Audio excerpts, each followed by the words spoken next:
ஷாலினியா வணக்கம். பக்கத்தில் வீட்டில் பையன் நாய் கடிச்சு கவர்மெண்ட் ஆஸ்பத்திரியில் ஊசி போடுறதுக்கு போனேன். அந்த டாக்டர் என்ன சொன்ன தெரியுமா? தம்பி, 3 பேர் இருந்தால் தான் ஊசி போட முடியும், இல்லைன்னா ஊசி போட முடியாது, மருந்து வேஸ்ட் ஆகிடும், நீ எழுதி கொடுக்குற, தனியாக வாங்கிட்டு வா, ஊசி போட்டுக்கொடு. ஊசி போடுறதுக்கு அந்த டாக்டர் எதுக்கு? நமக்கு ப்ரைவேட்டில் கொண்டே காமிக்கலாம் இல்லை? இங்கே வாங்குற காசு தானே அங்கேயும் வரும். ஏன் கவர்மெண்ட் ஆஸ்பத்திரி நம்பி வருது? மக்களுக்கா சேர வேண்டது. மருந்து மாத்திரை எல்லாமே மக்களுக்கா சேர வேண்டது. எதுவுமே செய்யல. எப்படி கவர்மெண்ட் ஆஸ்பத்திரியில் இருக்கிற மருந்து மாத்திரை எல்லாம் எங்கே போகுது? தனியாக கிளினிக் வச்சு இந்த கவர்மெண்ட் ஆஸ்பத்திரியிருந்து கிடைக்கிற மருந்து மாத்திரை எல்லாமே அவர் செப்பரேட்டாக விற்கிற. டாக்டர்கிட்ட 200 ரூபா ஃபீஸு டாக்டருக்கு பார்க்கறக்கு. அதெல்லாம் பிரச்சனையே இல்லை, நம்ம செய்யலாம்.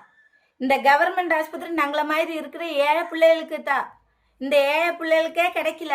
மக்களை கூட சப்போர்ட்டாக நிகழுங்க.